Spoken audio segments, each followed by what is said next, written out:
Diyos na karapat-dapat, Panginoon, at nararapat sa aming pagsamba, sa aming pagmamahal, Panginoon. Salamat po. Salamat po, Panginoon. Mabuti ka po sa aming mga buhay. Mabuti ka po, Panginoon. Salamat, salamat, Panginoon. Hallelujah, hallelujah,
Jesus ika'y dakilain, magpakailanman.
namin. Tinataas ka, pinupuri ang pangalan mo. Noon, ngayon at magpakailanman.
Napakabuti mo, sadyang mabuti ka, Panginoon, and you deserve all the glory, you deserve all the praise, God. Anoon pong aming sitwasyon, nararapat ka po sa lahat ng aming papuri, nararapat ka po sa amin sa lahat ng pagsamba, Panginoon. Lord, salamat po, you are still God, you are still in control, you are still sovereign. O, purihin ka, Panginoon. Lord, we honor you this morning. We give you praise that you deserve, Panginoon. Salamat po. Salamat po, mabuti ka. Hallelujah. Thank you, Jesus. Thank you, God.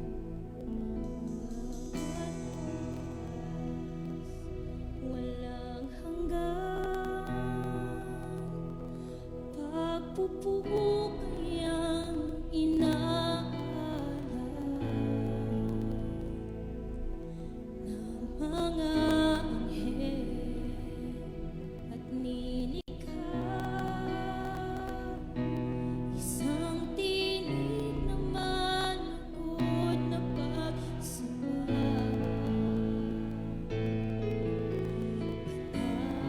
Ang Panginoon,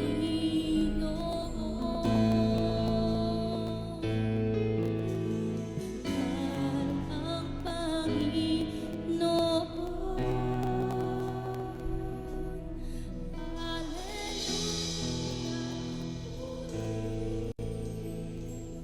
Come on, church, kasama ng mga anghel sa kalangitan, tayo dakilain natin ang ating Panginoon. Yes, God. Makapangyarihan, kataas-taasan, ikaw ang Diyos magpakailanman.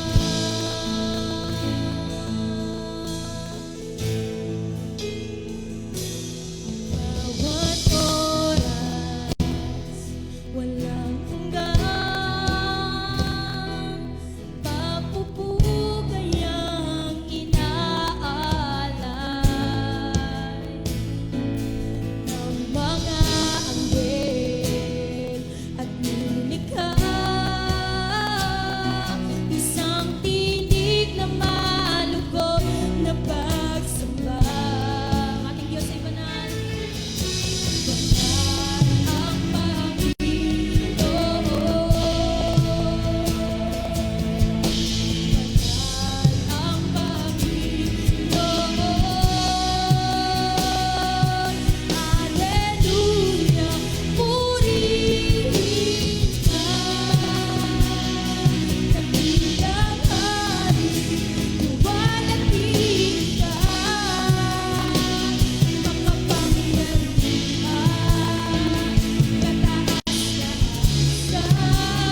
Let's adore Him this morning.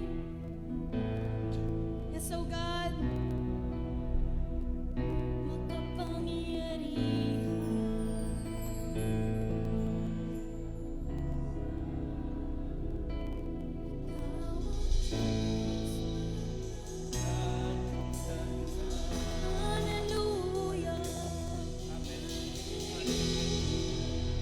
Amen, Lord God. Hallelujah. Sige lang, church. Continue to worship our God. Come on. Amen. Hallelujah, Jesus. Oh, you deserve. Oh, God, you deserve everything, God. All the worship. Come on. Hallelujah. Hallelujah. Come on. Just give Him the highest praise. Come on. Hallelujah. Hallelujah.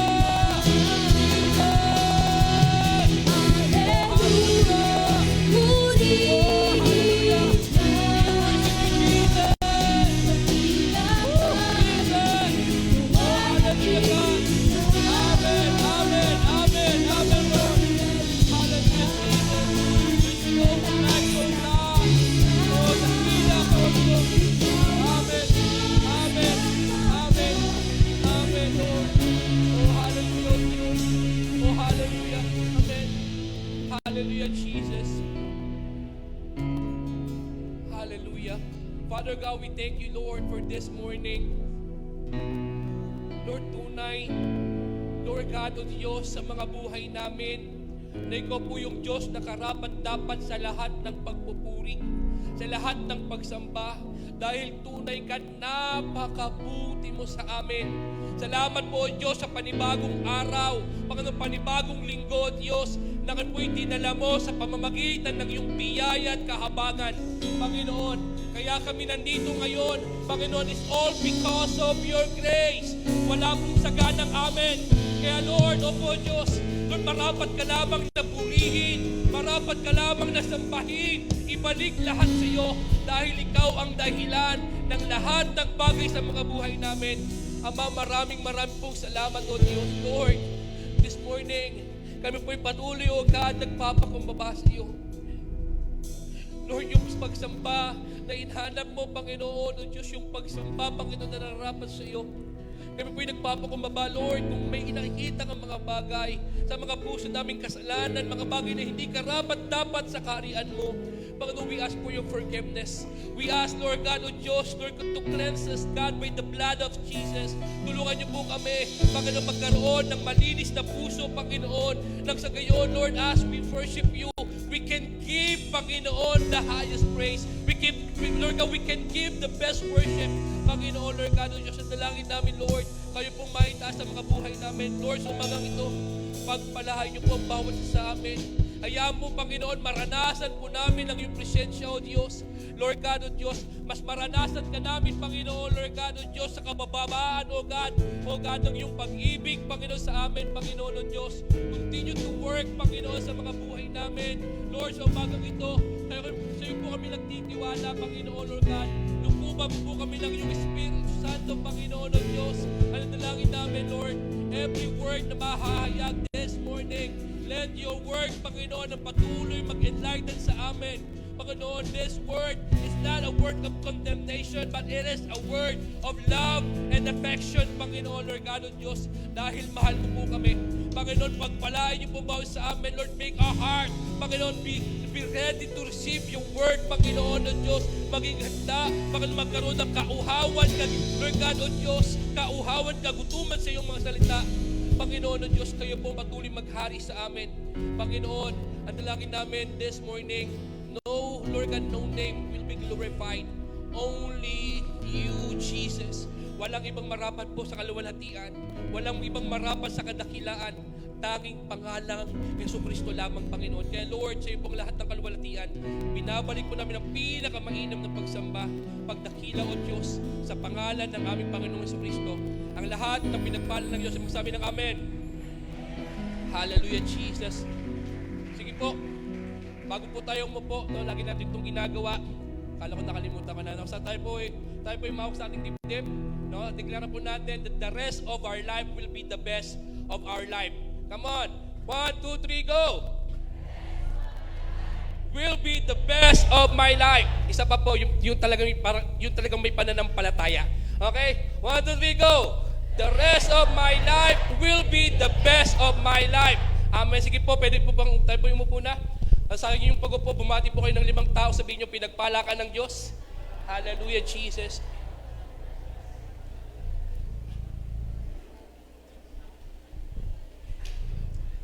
Yan, so good morning po, good morning, good morning. No, good morning po sa bawat isa sa atin. Hallelujah, Jesus. Pasensya na po, tipos. Yan, so salamat po sa Panginoon, no? So isa-isa pong pribilehiyo po na tayo po ay magkasama-sama sa presensya ng ating Panginoon. Natutuwa po ba kayo na makita yung katabi nyo ngayon? Parang di po kayo natutuwa, no? Sabihin mo sa katabi mo, mahal kita sa Panginoon, no? No, tayo po ay nandito lahat, it all because of the grace and mercy ng ating Panginoon. Amen? No?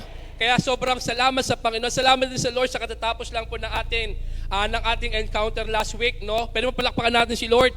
Ang grabe po yung ginawa ng ating Panginoon. Yung marapat naman na pagsamba sa Panginoon. Bigyan natin yung pinakamanam na palakpak sa Panginoon. Hallelujah, Jesus. No? At salamat din po, no, sa katagumpayan ng ating pag-EFO, no? Nakakatuwa. Alam niyo po, sabi ng Biblia, isang kaluluwa lang maligtas maligtas, laksa-laksa, libu-libong mga anghel, nagkakatuwaan, nagdiriwang sa kalangitan. Amen? No? Sobra pong natutuwa ang langit kapag may isang taong naliligtas. How much more pa kaya yung 10? Amen? How much more pa kaya yung 20? No, kaya nga nakakatuwa yung paghayo natin. Why? Kasi ito po'y nasa puso ng ating Panginoon. Amen? No, so salamat po sa Panginoon dahil po lahat po, no, ng ginagawa natin, ito po'y bunga ng biyaya at pag-ibig sa atin ng ating Panginoon. So ako rin po ay nagpapasalamat sa Panginoon dahil po ako po ay total healed na po, no, mula sa aking pagkakasakit nung last month. Pero palakpakan natin si Lord, no. Ayun nga lang po, ako po babalik na rin po ng Bariwon etong Thursday na po. No? Pero alam niyo po, sobrang salamat sa Panginoon dahil malaking bagay po yung ating simbahan. No? Ito po yung ating kapahingahan. No? So salamat sa Panginoon dahil napakabuti po ng ating Diyos. No? Kaya salamat po sa Panginoon. Ngayon po ako po yung magtuturo.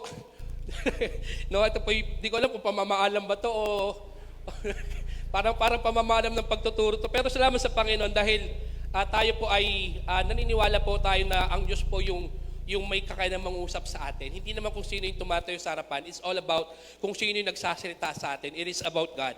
No? Sige po, kailan ba kami umakyat? Nung Friday po, kami po ay umakyat nila pastor. Ito po yung biglaan. Sabi nga namin, iba taga pag mga biglaan, hindi pinaplano, no? Masaya, no? Ang daming naiiwan, no? Pero iba pa rin yung presensya ng Diyos. Bagamat biglaan, pero kapag yung presensya ng Diyos bumaba, nagiging maayos ang lahat ng bagay. Amen? No? At nakakatuwa po, alam niyo po, yung nandun kami, grabe po ang presensya ng Diyos. Sabi ka namin nila, Daddy, alam niyo po, sobrang palad natin. Bakit? Kasi merong lugar na pag napapagod ka na sa spiritual na buhay mo, no? Kapag napapagod ka na sa mga nararanasan mo, you can go there. Pwede kang pumunta doon, pwede kang umiyak sa Panginoon na walang pipigil sa'yo. Amen? Ano niyo po, pag pumunta po kayo ng summer, walang prayer mountain.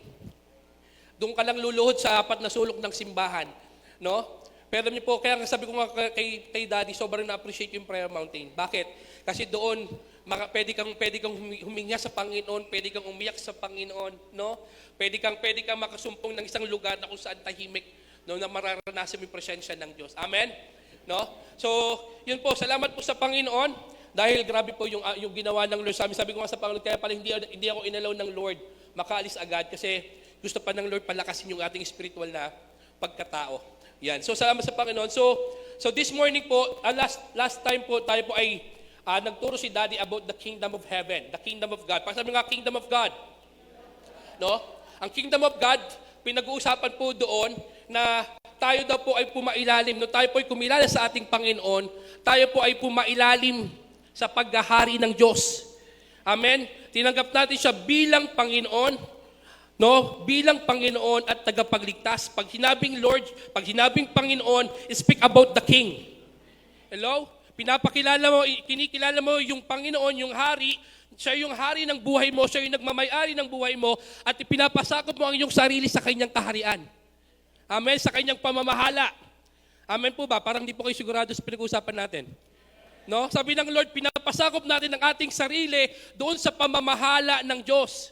Kaya nga sinabi natin, Lord, sinosurrender namin ang aming mga buhay. Tinatanggalan mo ng karapatan ang sarili mo at binibigay mo sa Panginoon. Amen? That's about the kingdom ng Panginoon. At tayo po'y pumasok sa kingdom ng Diyos. At sabi ng Lord, kapag nasa kingdom ka ng Diyos, ito po'y patungkol lahat sa Diyos. Amen? About the King. Amen? Yung buhay mo, yung pagmamayari mo, lahat ng meron ka, ito po'y nakapaloob sa hari. Amen? At sabi ng Panginoon, kapag nakapaloob ka sa kingdom, yung hari ang bahala sa iyo. Amen? Siya ang nagmamayari sa iyo, siya yung bahala sa iyo. Amen po ba? At sabi ng Panginoon, mula doon sa kingdom, ang kingdom, it's all about the king. Hello? Ang kingdom, pag pinag-usapan ng kingdom, ito po'y patungkol sa hari. Sino po ba ang hari? Hello? No, kaya nung panahon nila David, pag sinabing Kingdom of Israel, ito po'y tumutungkol kung sino yung hari na mumuno. Amen? No, sa panahon po ng panahon ng mga Israelita, sila po ay pinamumunuan ng theocracy. Pag sabing theocracy, ibig sabihin nun, isang bayan, isang bansa na pinamumunuan ng isang hari. Sa panahon natin ngayon, tayo po ay pinamumunuan ng demokrasy. Pag sinabing democracy, empowered by the people, governed by the people. Amen? Kaya magugulat ka dito, ang may kapangyarihan, taong bayan. Hello? Kapag gusto ka nilang palitan, mag-uwelga lang sila sa EDSA, people's power, tapos papalitan ka nila. Bakit? Kasi ang nagluluklok sa iyo, ang nagluluklok sa bayan natin, ang mga tao. Kaya ang kapangyarihan galing sa tao. Pero ano po, pag sinabing theocracy, ang authority, ang kapangyarihan, ito po ay nanggagaling sa hari. Hello? Hello? Sa democracy, pag sinabing rights, ang karapatan nanggagaling sa tao. Kaya magugulat ka, merong rights, merong tinatawag na human rights. Karapatan ng tao. Hello? Hindi siya masama. Pero alam niyo po, pagdating sa theocracy, ang rights nanggagaling sa hari. Pag sinabi ng hari, ito lang yung pwede mong gawin, ito lang ang pwede mong gawin. Hello? So, naalala ko, nag-usap kami nila Kuya Jeric kasi galing sila sa Saudi. Yung Saudi po, ito po yung kingdom. Okay? At doon sa lugar na yon, merong isang haring namumuno na kapag nagbaba siya ng decree, ito yung pwede masunod. Amen? Ito yung dapat lang gawin sa loob ng kingdom. At nakakatawa, sabi nga niya doon kapag sinabi ng hari, bawal magsama sa loob ng kwarto ang babae at lalaki, bawal yon. Kahit sabi mo, di, rights namin ito bilang human day, walang rights doon. Ang rights doon nanggagaling sa hari. Hello? Naintindihan natin?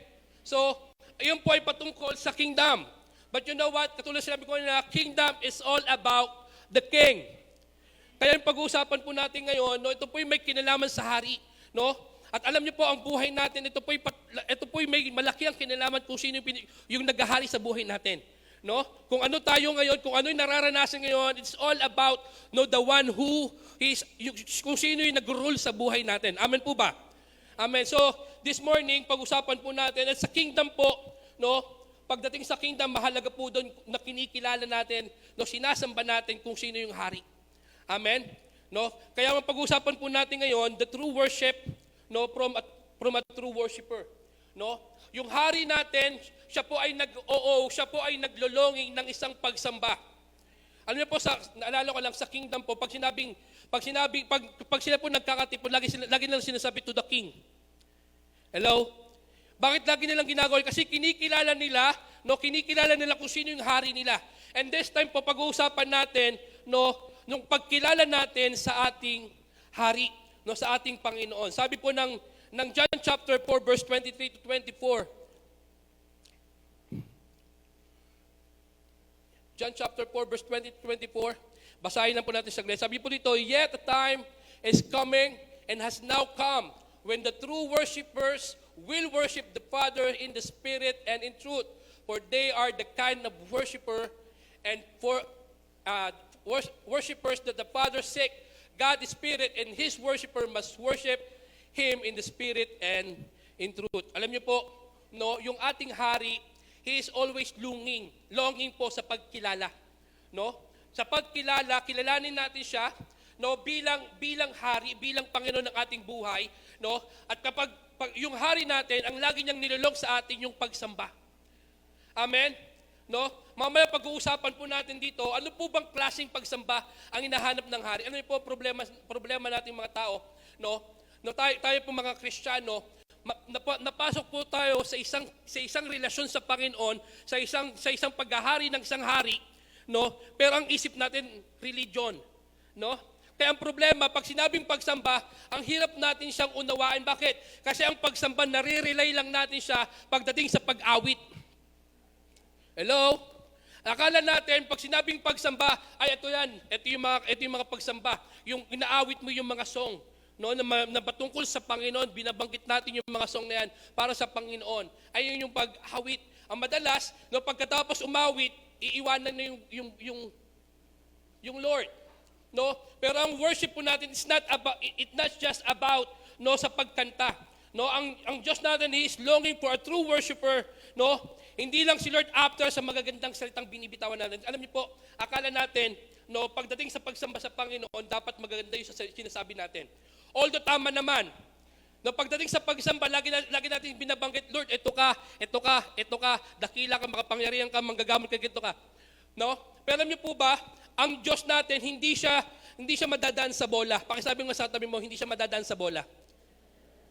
Bakit? Kasi yung gusto ng Panginoon, yung tunay na pagsamba. Amen? Marami sa atin, sumasamba tayo, no, umaawit tayo sa Panginoon, pero ang tanong, totoo ba? Pwede ba tignan mo yung katabi mo? Sabihin mo sa akin, totoo ba? No?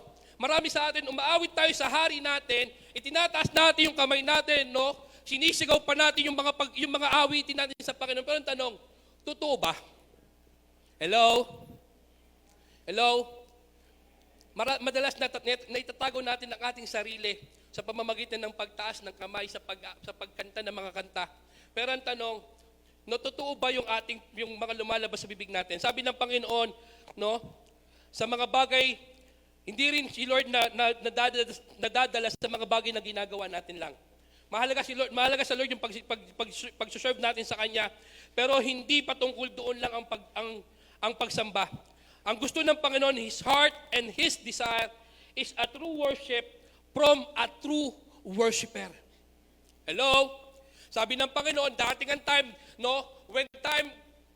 panahon when the true worshiper will worship the Father and in the Spirit and in truth. Hello? Sabi ng Panginoon, ang hinahanap niya, ang inaantay ng Panginoon ay yung isang sumasamba sa Espiritu at katotohanan. Alam niyo po bakit true? Kasi maraming mga Kristiyano, no, na sumasamba sila sa Panginoon pero hindi tunay na worshiper. Amen? Maraming pumapasok sa simbahan pero hindi tunay na sumasamba sa Diyos. No, maraming pumapasok sa simbahan pero alam niyo po, nakita ko, hindi tunay yung nasa loob ng puso. Okay? Sabi ng Panginoon, ang gusto ng Panginoon sa atin is a true worship. Isang tunay na pagsamba na lumalabas sa isang tunay na sumasamba sa Diyos. Amen. Pastor, parang kakatayo mo pa lang, pinagagalitan mo na agad kami. Hindi po, nagpapaliwanag lang po ako, no? Sabi ng Panginoon, ang gusto ng Panginoon, yung tunay na sumasamba sa Kanya. Bakit? Bakit tunay? Because everything sa Kanya ay totoo. Hello? Kasi ang lahat patungkol sa Diyos ay totoo. At ayaw ng Diyos na hindi totoo. Tignan mo yung katabi mo. Hindi yan yun. Iba yung pinag-uusapan natin ngayon. Okay, sabi ng Panginoon, ang gusto ng Lord, totoo. Bakit? Kasi lahat sa Kanya ay totoo. Tignan lang po natin saglit to. Yung isang sinulat ni Haring David. Alam niyo po si Haring David, isa po yung tao na sobrang kinauuhawan ng Diyos. Kaya nga binigyan po siya ng titulo, A Man After God's Own Heart. Si David ba perpekto? Hindi. Nagkamali siya. Tama? Pero you know what? Ang Diyos, ang mismo nagsabi sa kanya, a man after God's own heart. Bakit? Bakit? Because David is a true worshiper of God. May tignan po natin saglit yung sinabi ni Haring David, no? Sa Psalm chapter 24, verse 1 to 10. Basahin lang natin ito saglit. Psalms chapter 24, verse 1 to 10. Sabi niya dito, the earth is the Lord's and everything in it, the world and all who live in it. Verse 2, for He founded it on the seas and establishes it on the waters. Who may ascend the mountain of the Lord? Sabi niya, sino makakakyat sa bundok ng Diyos? Who may stand in His holy place? The one who has clean hands, pure hearts, who does not trust in an idol or swear by a false god. They will receive blessing from the Lord and vindication from God, their Savior. Verse 6, such is the generation of those who seek Him. Sino daw yung mga taong, yung generation na umahanap sa Kanya, who seek your face, God of Jacob. Verse 7, lift up your hands, you gates, be lifted up, you ancient doors, and that the King of glory may come in. Who is this King of glory? The Lord strong and mighty, the Lord mighty in battle. Lift up your heads, you gates, lift them up, you ancient doors, that the King of glory may come in. Who is this King of glory? The Lord Almighty, He is the King of glory. Alam niyo po, isang katangian na dala-dala ni David, bakit uhaw na uhaw si Lord sa kanya? Because David is a true worshiper of God. Mamaya pag-usapan natin, ano po ba yung dala-dala ni David? Bakit siya sobrang kinauhawan ng Panginoon? At ano po ba yung taglay ng isang true worshiper ng ating Panginoon? Alam niyo po, pag tinignan natin, ang Diyos po, ang lagi niyang hinahanap sa tao, yung pagsamba. Alam niyo po, bakit tayo nilikha ng Diyos? Everything ng bagay sa mundong to, yung trees, yung mga halaman, yung mga ibon, lahat yan ay sumasamba sa Panginoon. Hello? Lahat sila magbibigay ng pagsamba sa Panginoon. Sabi nga ng isang mag-aaral, sabi niya, no, kung gusto mo daw marinig yung pagsamba ng mga nilikha ng Diyos, no, pakinggan mo kung paano nila ginagawa yung purpose ng Panginoon para sa kanila. Hello? No, alam niyo po ba yung bawat pagaspas ng mga sangan ng mga puno, yung bawat ng hangin yan, it brings glory sa Panginoon. Amen? Kaya alam niyo po, sabi ng Panginoon, everything na nilikha ng Panginoon, ini-expect ng Lord na sasamba sa Kanya. Kaya nga nung panahon na sinabi ni Jesus, no, sa mga disciple niya, kung hindi sila sasamba, kaya kong gumawa ng mga bato para sumamba. Hello? Bakit? Kasi yung Diyos natin sobrang uhaw sa pagsamba. No? Sobrang uhaw sa tunay na pagsamba. Alam niyo po, sabi ng Lord, mahalaga po na tayo po'y nagkakatipon-tipon. Ang ganda-ganda ng isang simbahan na lahat tayo tinataas natin yung kamay, umaawit tayo sa Panginoon, naririnig natin yung mga tinig natin sa Panginoon. Ang ganda-ganda na tingnan. Pero niyo po, isa lang ang katotohanan. Yung mga tao sa paligid natin, hindi tayo kilala pare-pareho. Pwede tayo nagtataas ng kamay dito sa harapan, no? Pwede tayong umaawit sa Panginoon, pwede tayong nagpapagamit sa Panginoon. Pero yung heart natin sa Panginoon ay napakalayo sa Panginoon. Si Lord lang nakakaalam. Amen? Kaya nga ang hanap ng Lord sa atin, kapag tinignan ka ba, ang tanong ito, pag tinignan ka ba ng Diyos, makikita niya sa yung totoo. Hello? Kapag pinakinggan ka ba ng Diyos, ang maririnig niya sa iyo tunay na pagsamba. Amen? Kaya why? Because God is looking for a true worshiper. Pakisabi sa katabi mo, tunay na pagsamba daw. No? May ilang bagay lang po tayong pag-uusapan, no? What true worship sa harapan ng Panginoon?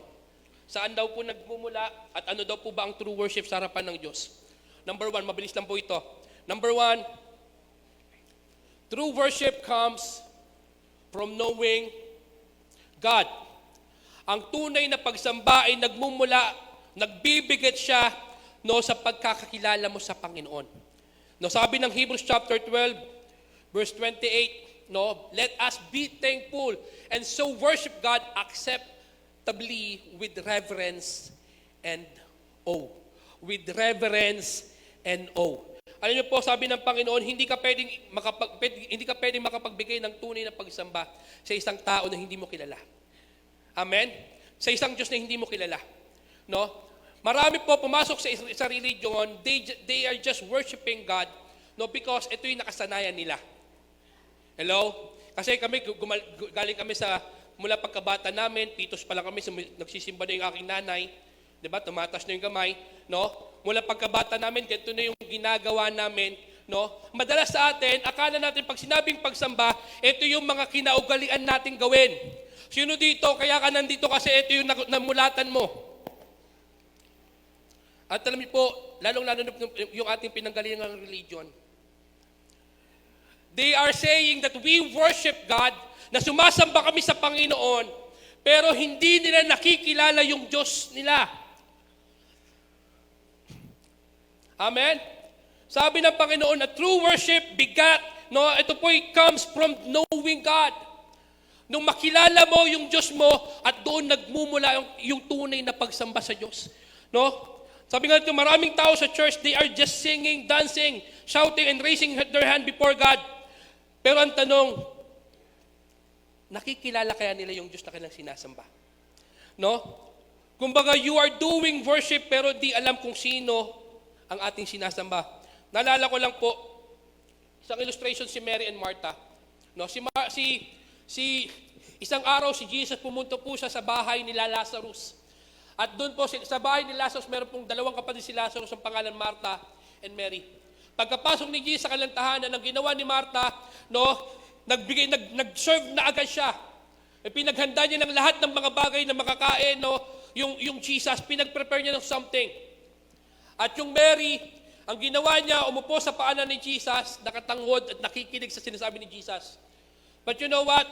Itong senaryo na ito nagpapakita, ano po ba yung nais ng Panginoon? Sabi ng Lord, sabi dito, Martha choose to do the chores to prepare something for Jesus.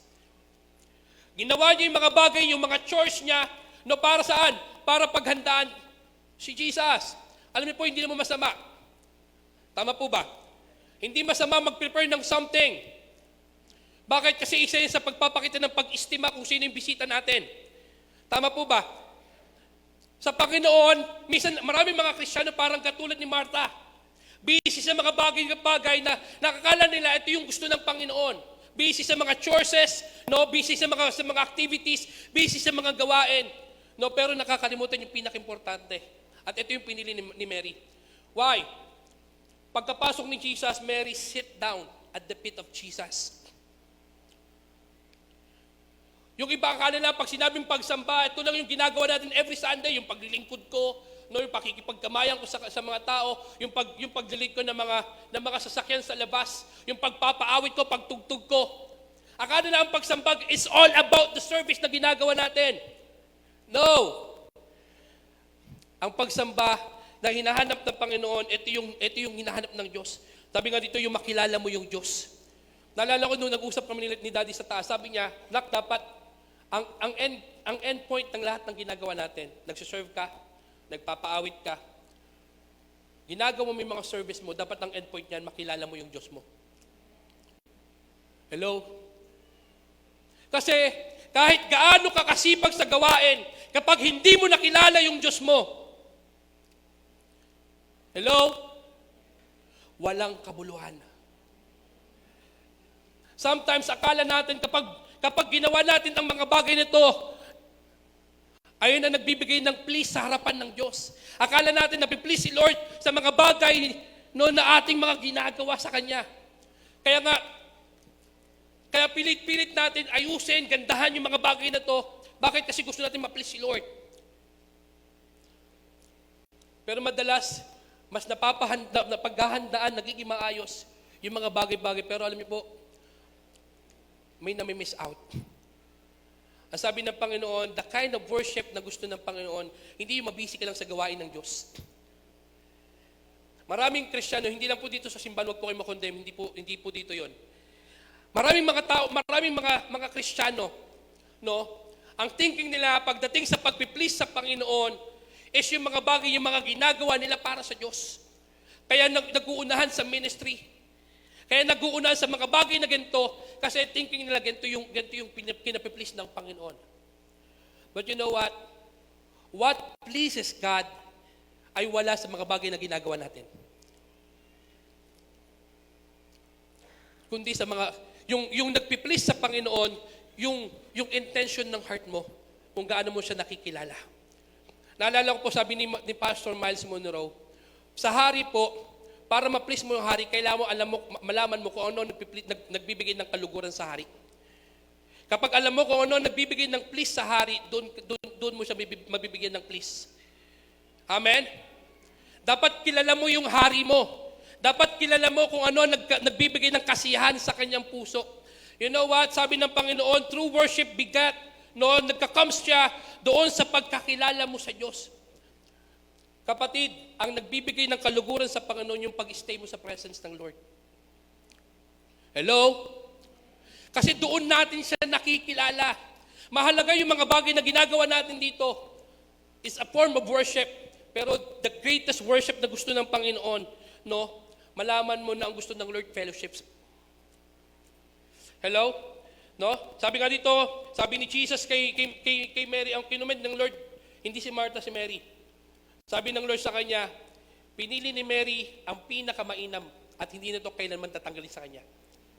At sabi ng Panginoon, na kapag nasulat ang mga dumating ang mga panahon, sabi niya, yung ginawa ni Mary, mababangkit. Bakit? Kasi nakita niya, tanong po nakakatuwa kay Mary, nagkaroon siya ng pinakamainam na form ng pagsamba sa Panginoon. Nalaman niya kung ano yung nagbibigay ng kaluwalhatian sa Panginoon. Ano yun? After nang namatay yung kanyang kuya at binuhay ni Jesus Christ, namatay si Lazarus, tapos ginawa na po resurrect ng Panginoon. Tapos nagkaroon sila ng isang pagpupulong ang mga disciple kasama si Jesus. Sa isang bulwagan, biglang pumasok si Mary, may daladalang alabaster jar. Hello? Binuksan yung alabaster, binuhos sa ulo ni Jesus. Nagalit yung mga disciple, sabi nila, bakit mo binuo? Sayang yan. Kasi yung alabaster that time, ito po'y sahod ng isang buong taon. Sobrang mahal, expensive. Sabi ng isang disciple, sana kung binigay na lang natin yan sa ganito. Marami sana nakinabang. Sinaway sila ni Jesus, sabi niya, yung mga may hirap, yung mga balo, matagal yung sila makakasama, pero ako, short time na lang.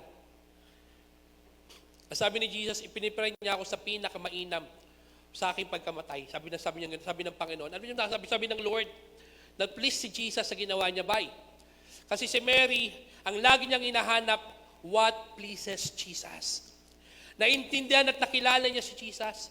Alam niyo po problema, marami sa ating paglilingkod sa Panginoon, kapag hindi tayo lumalim sa pagkakakilala natin sa Panginoon, dating ang paglilingkod natin magiging burden. Yung pagsamba natin magiging burden. Madating ang time na hindi ka napupunta sa simbahan. Bakit? Kasi nakakaagaw ng oras. Nagbibigay ka na ng spare time sa Lord.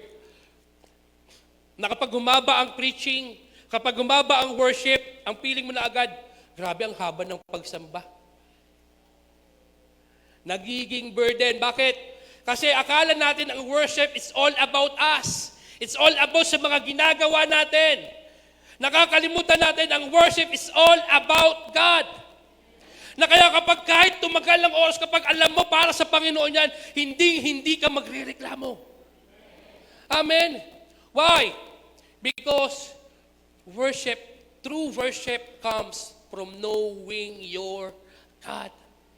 Kaya nga, dapat ang endpoint ng lahat ng gagawin natin, ang pag-awit natin sa Panginoon, ang pagtugtog natin ng instrument, ang pag-minister natin, dapat ang endpoint yan. Dapat nakikilala ko yung Diyos ko. Amen? Kasi kapag hindi natin nakilala ang Diyos natin, lahat ng ginagawa natin, sabi ni Jesus, it will be in vain. Amen? So, sabi ng Panginoon, number 1, true worship comes from knowing God. Nagsisimula, kung paano natin nakikilala ang Diyos. Sabi po ng Luke chapter 4, verse 8, sabi ni Jesus kay Satan, sabi niya, you shall worship the Lord your God and Him only you shall serve. Mismo si Jesus, sinasabi niya,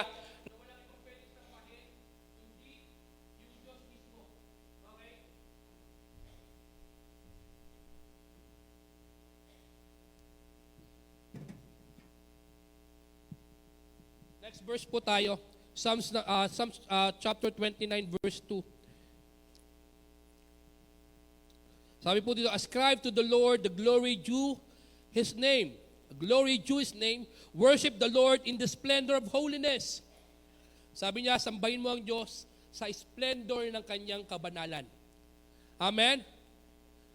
Sabi po ng Psalms chapter 99 verse 5, exalt the Lord our God, worship at His footstool, holy is He. No, banal ang ating Panginoon.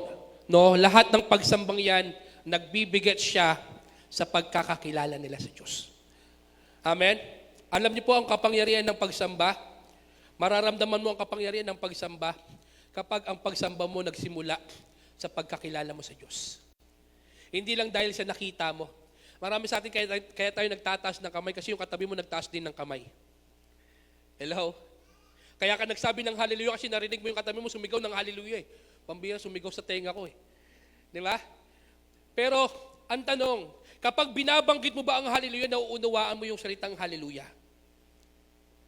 Hello? Pag sinasabi mo ba sa Panginoon, Lord, napakabuti mo, nauunawaan mo ba talaga na napakabuti ng Diyos? Kapag binabanggit mo ba, Lord, napakadakila mo, nauunawaan mo ba talaga na napakadakila ng Diyos? Bakit? Kasi true worship comes from your knowing God. Kapag nakilala mo yung fullness ng Diyos, doon magsisimula ang tunay na pagsamba. Kaya alam niyo po ang goal natin, sa lahat na dapat na ginagawa natin, no, dapat intimacy sa Panginoon. No, for you to bring a true worship para sa Panginoon, it should be led by the intimacy na meron ka sa Panginoon. No? Kaya nga dito, true worship is not depend to the melody of the song, but through the melody inside your heart. Hindi siya nakadepende sa ganda ng melody. Madalas parang ang sarap kantahin nyo, ang ganda-ganda ng melody nito. Kaya ulitin papakanta sa Panginoon. No, kaya minsan madalas mo rin siyang inaawit sa Panginoon. But you know what? The true worship is not depend to the melody of the songs. Kaya minsan parang pagdating sa pagpapaawit ng mga old song, parang ayaw natin paawit kasi parang di na yung bagay sa panahon natin ngayon. But you know what? Ang true worship is not depend to the melody of the song. Kahit kumanta ka dito ng How Great Thou Art, maiintindihan mo na napakadakila ng Diyos kahit pang matandang yung tono ng kanta. Bakit? Kasi nauunawaan mo ang worship is not about the melody, but the melody inside your heart. Amen? Kaya ang tanong, ano ba yung nasa loob ng puso mo ngayon? Ito ba yung pagpapasalamat mo sa Panginoon? Ito ba yung pagkilala mo sa Diyos? Ito ba yung pag-ibig mo sa Panginoon? Hello? Sabi ng Lord, no, true worship comes from knowing God. Pangalawa, mabilis lang po ito. Sabi, pangalawa, true worship is a lifestyle. Ang tunay na pagsamba, hindi lang siya nagtatapos sa pag-awit. Hindi lang nagtatapos sa 4 na kantang kinakanta natin sa simbahan. Minsan ginagawang 5 para medyo mas maganda daw talaga. No, but you know what? Ang worship, no, hindi lang siya nagtatapos sa kanta, hindi lang siya nagtatapos sa ginagawa natin sa loob ng simbahan. A true worship is a lifestyle before God. Amen? Worship is not a religious activity. Hindi lang yung lagi ano yung ginagawa mo sa Sunday. No, hindi lang yung pag-a-usher, hindi lang yung mga bagay na ginagawa natin every Sunday. Sabi ng Lord, worship, no, ito yung pang-araw-araw nating ginagawa. Madalas, naihihilera natin ang pagsamba natin sa Panginoon as a religious activity lang or just part of program. Nakala natin, pag sinabing worship, 4 na kanta lang yan. Tapos na yung worship. But you know what? Worship ay higit pa doon. Sabi dito, maraming sumasamba dahil lang naging kultura nila o naging custom nila ang pagsamba sa Panginoon. Naging kultura lang kasi nga laging ganito yung ginagawa namin sa church. Dapat 4 na kanta, 2 joyful, 2 solemn. Minsan nalagay natin ng opening song. Tawag diyang culture. Set siya ng kultura. No? Nakala natin doon nagtatapos ang lahat ng bagay. But you know what? Ang pagsamba is a lifestyle. Kaya nga kinorek ng Lord ang mga Pariseo sa Sadducee. Bakit? Kasi akala nila ang pagsamba sa Panginoon, no, ay nakakulong sa pagsunod nila sa law. Na kapag hindi ginagawa yung mga bagay na ito at lumalabag sila, no, nakakalimutan nila yung pinaka-importante. Kaya nung panahon nagkaroon ng pagtitipon ng mga disciple, nakita ng mga Pariseo, yung disciple ni Jesus, na hindi nagugas before sila kumain. Ang sabi ng mga Saduceo kay Jesus, bakit ganon? Yung mga alagad mo, hindi sila nagugas ng kamay. Di ba, labag yan sa ating kultura, sa ating custom. Ayan ay kasalanan. Sabi ni Jesus sa kanila, bakit kayo ganito ganyan? Sabi ng Panginoon sa kanila, bakit kayo nilalabag nyo ang salita ng Diyos, ang law ng Lord, para lang sa kultura? But you know what? Ito yung nakakalungkot. Ang sinabi sa kanila ng Lord, kayo yung sinasabi ni Isaiah sa kanyang propesiya. Ano sabi ng Lord? Sinasamba niyo ako sa pamamagitan ng mga labi. Pero yung puso niyo malayo sa akin. Nakakala nila na ang pagsamba nakukulong sa kultura ng ginagawa natin, sa custom na meron tayo. But you know what? Nakalimutan nila na ang worship, a true worship, it's all about sa buhay na meron silang binigay ang Diyos. On how you live. Kung paano ka namubuhay. Sabi ng Panginoon, ang pagsamba ay hindi nagtatapos sa oras ng pananambahan. Ito ay tuloy-tuloy na pamumuhay natin para kay Jesus. Yung life mo, kung paano ka namumuhay, that's kind of worship na nais ng Diyos. Alam po, kahit ang lakas ng boses mo, umaawi ka dito, sumisigaw ka para sa Panginoon, tumatalon-talon ka pa. Pagdating naman ng private life mo, hindi ka na sumusunod sa Panginoon. Tinatalikuran mo na si Lord. Ginagawa mo na yung mga bagay na ayaw ng Diyos. Hindi na worship matatawag yun. At hindi malulugod ang Diyos doon. Hello? Why? Because the kind of worship that the Lord wants us is magkaroon tayo ng tinatawag na genuine, no? Na buhay para sa Panginoon. Isang totoong buhay na namumuhay para kay Jesus. Kaya alam niyo po, kaya nga hindi tayo religion. Hindi tayo, ang simbahan po, ang Christian church, ang born again church, tayo po yung kumilala tayo sa Panginoon. Hindi tayo pumasok sa isang religion because religion is just a set of culture and custom. Hindi siya nakasentro sa Diyos, kundi nakasentro sa ginagawa ng tao. But the kingdom is all about the king. Dapat ang nalulugod, naluluwalhati yung hari. Kaya nga lahat ng ginagawa, sabi ng Lord, dapat nagbibigay siya ng kaluwalhatian sa Diyos. Paano ka ba namumuhay bilang isang Kristiyano? Hello? Hindi pwedeng Kristiyano ka ngayon, tumatas kang kamay, no, sumasamba ka, umaawit ka ng awitin para sa Panginoon. Pero pagkalabas mo ng simbahan, lumalabas siya putot, kuntsinta. Muntik ako magkamali. Muntik ako mapamura doon. Mali ata yun. Tama po ba? Hindi pwedeng lumalabas sa iyo ang pagsamba tapos lalabas sa iyo ang mga masasamang salita. Hello? Amen? Because worship, true worship, is living a life with Jesus. No? Pakisabi sa katabi mo, dapat daw namumuhay kasama si Kristo. No? Ano daw po ba ang tunay na pagsamba? No, sabi niya dito, it is like the breath air that we should always take. Para daw po siyang isang hangin, hininga na dapat laging itinitake natin for us to live. That is a lifestyle. Na hindi siya pwedeng mawala sa buhay mo. Hindi siya katulad ng bag na pwede mong iwan lang kung saan-saan. At makalimutan. Ang worship sa Panginoon is your lifestyle na dapat dala-dala mo kahit saan ka pumunta. Hello? Why? Because your worship life speak about your identity. Your worship life speak about your identity. No? Kaya kapag hindi na nakikita si Jesus sa buhay mo, kapatid, balik. I-remind mo na agad yung sarili mo, dapat si Kristo. Kaya nga ang goal natin to be like Christ. Maging kamukha at kawangis ni Kristo.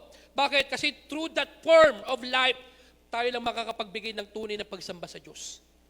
Hello? Amen po ba? Sabi po ng Romans chapter 12 verse 1 and 2.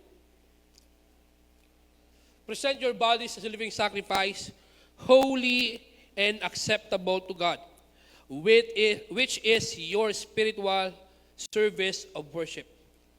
Sabi ng Panginoon, and do not conform to the pattern of this world, but be transformed by renewing of your mind. No? Dapat daw, no, pinipresent natin ang ating sarili bilang holy, living, and acceptable before God. No? I-offer daw natin ang ating mga sarili sa Panginoon, isang buhay, katanggap-tanggap sa harapan ng Panginoon. No? 1 Corinthians chapter 10 verse 31. Sabi po dito ni Paul, so whether you eat or drink or whatever you do, do it for all the glory of God. Sa lahat ng gagawin mo, gawin mo siya para sa kaluwalhatian ng Panginoon. Speak about your lifestyle. Sabi ng Colossians chapter 3 verse 17, whatever you do, whether in word or deed, do it all in the name of the Lord Jesus Christ. Dapat ginagawa natin siya no, sa pamamagitan ng salita at gawa natin, dapat daw ginagawa natin siya sa pangalan ng ating Panginoong Hesukristo. And Hebrews chapter 13 verse 15, sabi niya, through Jesus, a lifestyle of worship involves continually offering a sacrifice of praise, the fruit of lips that openly profess His name. Lifestyle. Pakisabi nga sa katabi mo, lifestyle daw. No, dapat, ito daw po ay lifestyle, hindi lang kultura. No? Ang pagsamba natin sa Panginoon, dapat pinamumuhay natin sa Diyos. Amen po ba? No, pangatlo po, dito na po ako magtatapos, malapit na po. Sabi ng Lord, true worship comes from the heart. Ang tunay na pagsamba, nagmumula sa puso. Ang tunay na pagsamba ay nagmumula sa puso at hindi sa nguso. Hello? Kaya nga katulad ng sinabi ko kanina, no? Dapat yung sinasamba na yung pag-awit natin ng pagsamba sa Panginoon, hindi lang siya nagmumula sa labi natin. Na hindi natin nauunawaan kung sino yung sinasamba natin. Maraming sumasamba, hindi na nauunawaan. Kaya yung pagsamba nila sa Panginoon, nguso lang. Bakit? Kasi true worship comes from your heart.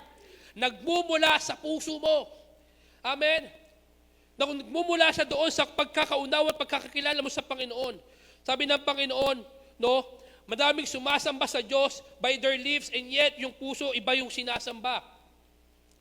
Hello? Tinataas ang kamay pero iba yung nasa isip. Sabi ng Panginoon, hindi pwedeng nakataas ang kamay mo pero iba yung nasa puso mo. Ibig sabihin, dapat unified siya. Kung sino yung tinataas mo ng kamay, siya yung nasa isip mo, siya yung nasa puso mo.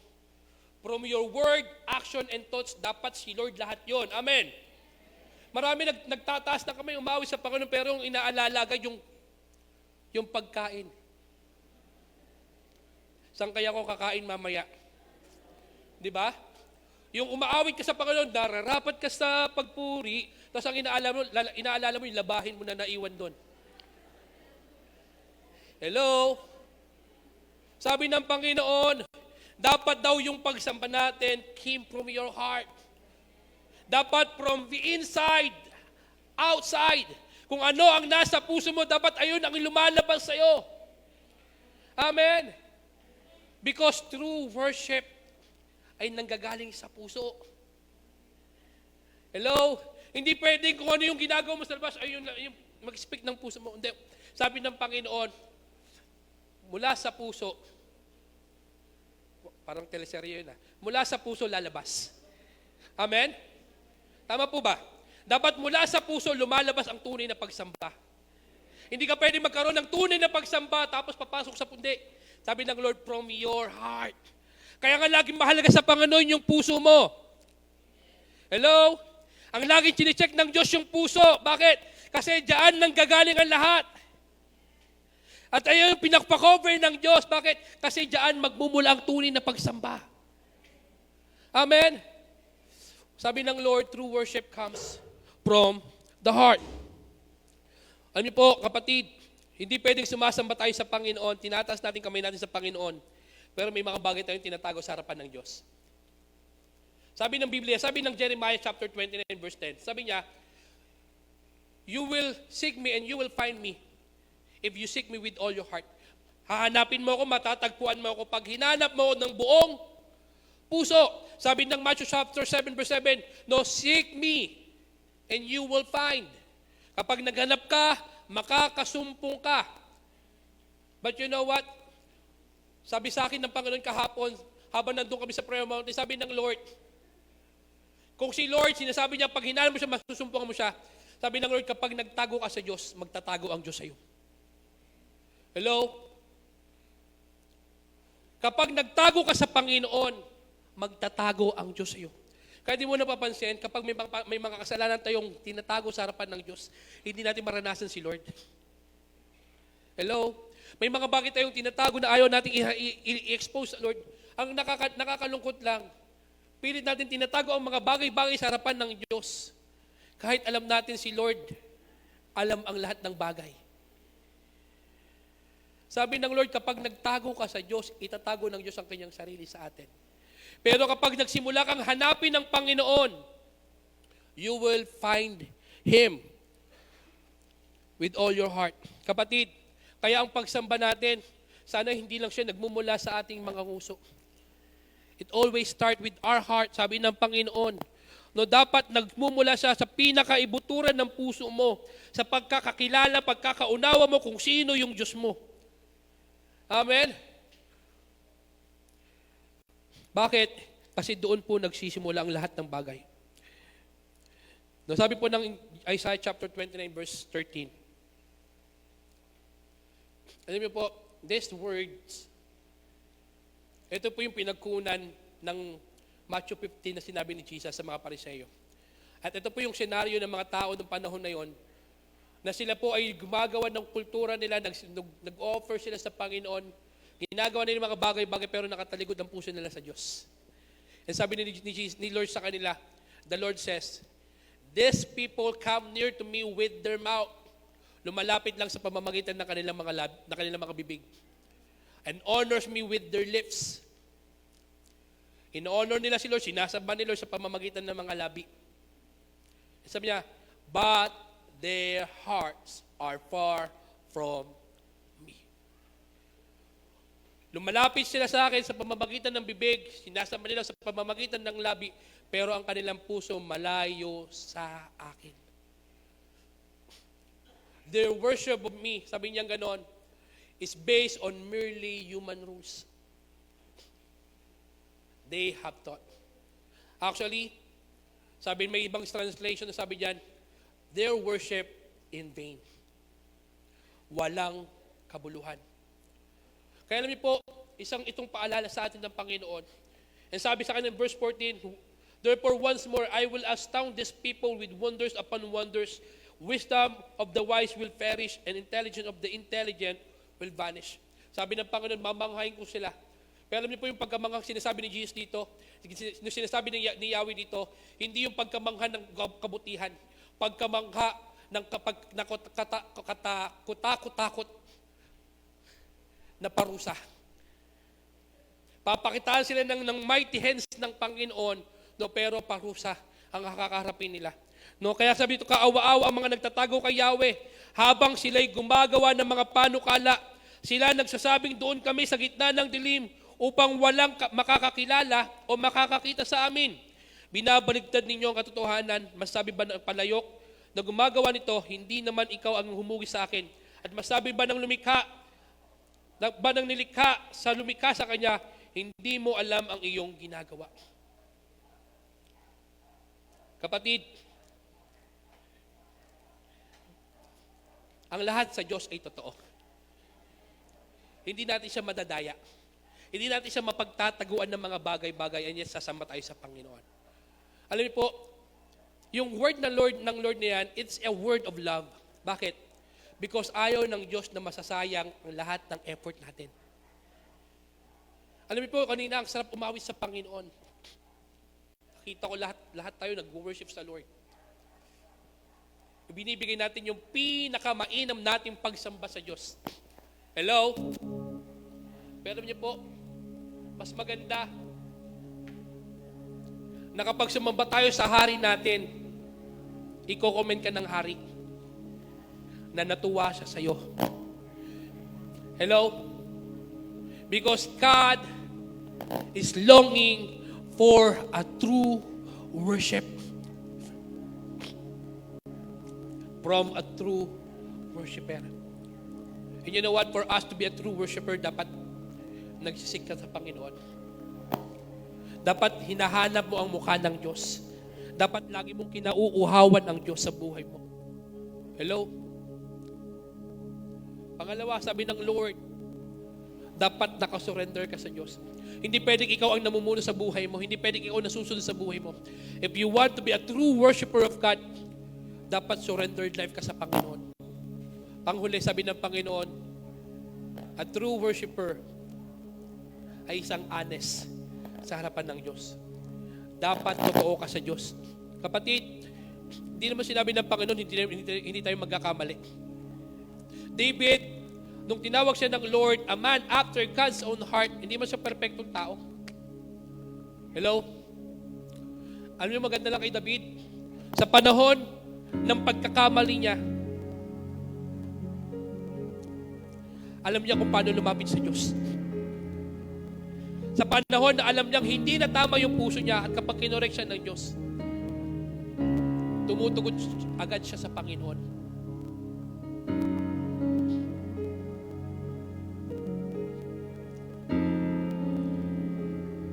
Our worship is not about us. Ang pagsamba mo, pagsamba ko, hindi yan nakasentro sa atin. Hindi sa kalagayan mo, nakasentro yan sa Diyos. Kaya kung meron tayong aayusin, dapat inaayos natin yung pagkakakilala natin sa Diyos natin. At ayun po nagbibigay ng kaluguran sa Diyos. Kapatid, gusto ng Lord, kapag inawitan mo si Lord, hindi lang siya nanggagaling sa bibig natin, kundi nanggagaling sa pinakapuso natin. Pwede ba natin tumayo?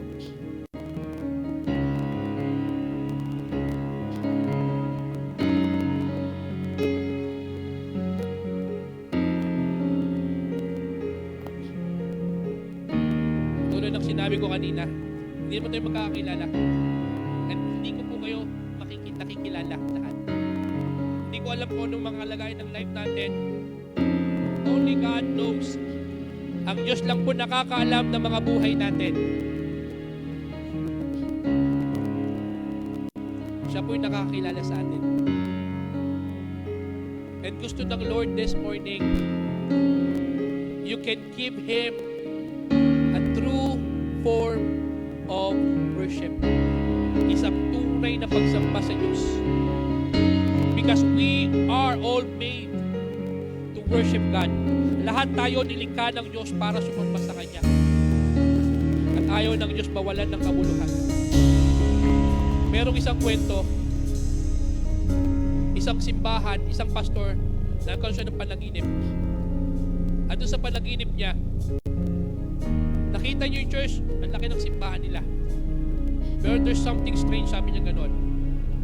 Na habang kumakanta yung mga backup singers, yung song leader, tumatalon sila. Habang tumutugtog yung instrument at sumasabay ang lahat ng congregation, something strange. Kasi hindi niya marinig yung tinig, hindi niya marinig yung tunog. Nagtataka siya, bakit ganun wala akong marinig? Nakita niya yung sarili niya nagtuturo. Winuka yung kanyang bibig, pero wala ring boses na lumalabas. Ang sabi niya, anong problema? And out of ng congregation, merong isang batang maliit na babae.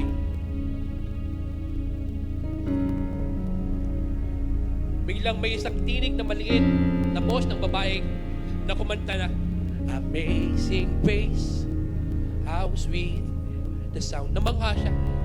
Ang sabi niya, bakit ganun, Lord? Yung babae lang narinig ko, yung bata lang.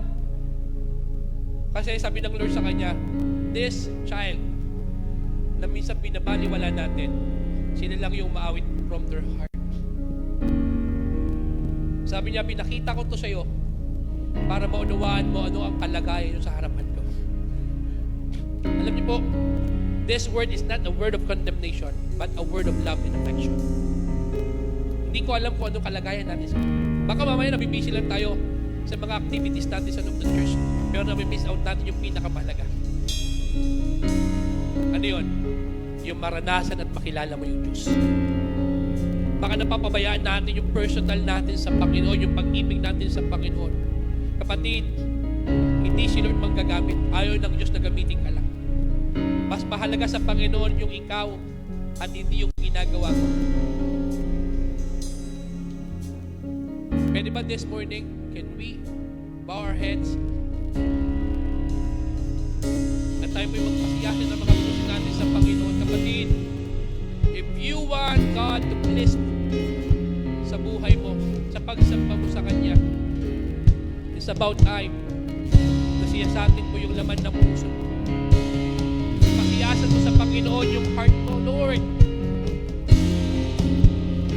Am I worshiping you by my lips? Ako ba ay sumasamba sa pamamagitan lamang ng labi? Kasi hindi kita nakikilala. Panginoon, tinatas ko lang ba yung kamay ko kasi nakikita ko lang sa katabi ko, pero hindi ko talaga nauunawaan kung bakit ko ito dapat gawin.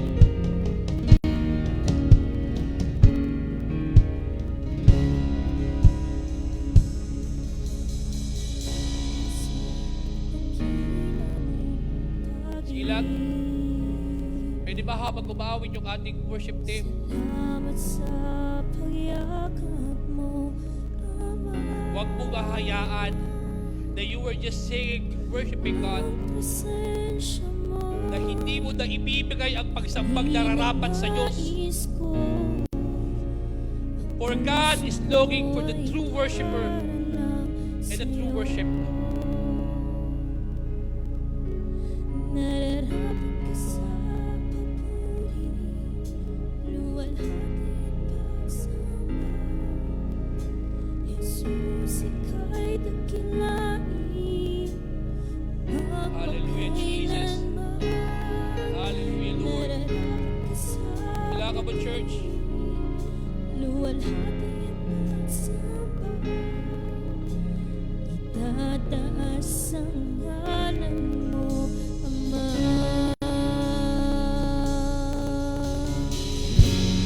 Hallelujah, Jesus. Sige lang.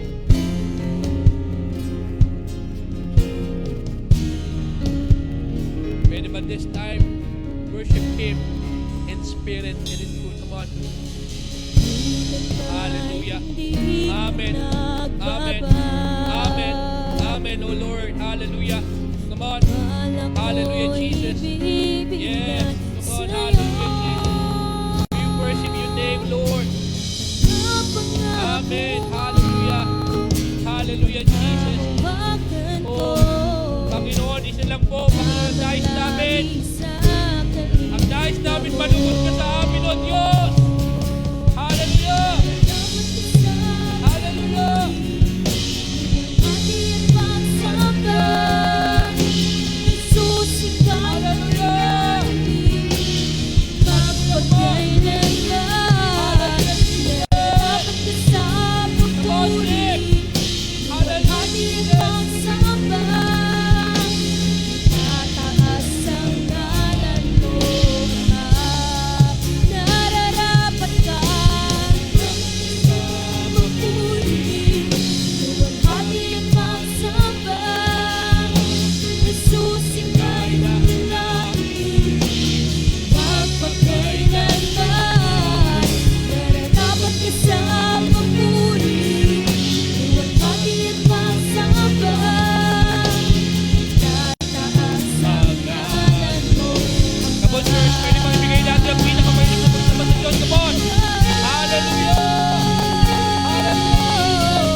heart. Come on.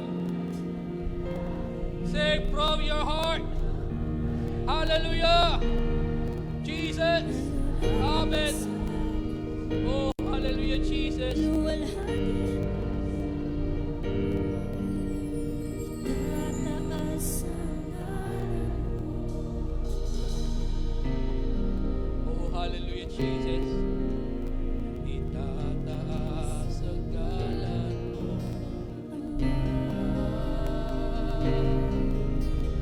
Tataas ang ngalan mo, Ama. Hallelujah. Pwede ba palakpakan natin si Lord? Come on. Ibigay natin ang pinakamainam ng pagsamba sa Diyos. He deserves everything. Come on. Hallelujah. Hallelujah. Hallelujah. Hallelujah. Woo. Hallelujah. Hallelujah. Hallelujah. Hallelujah. Hallelujah, Jesus. Hallelujah, Lord. Oh, hallelujah. Hallelujah. Woo. Woo. Jesus. Oh, praise. Hallelujah, Jesus. Aming hari.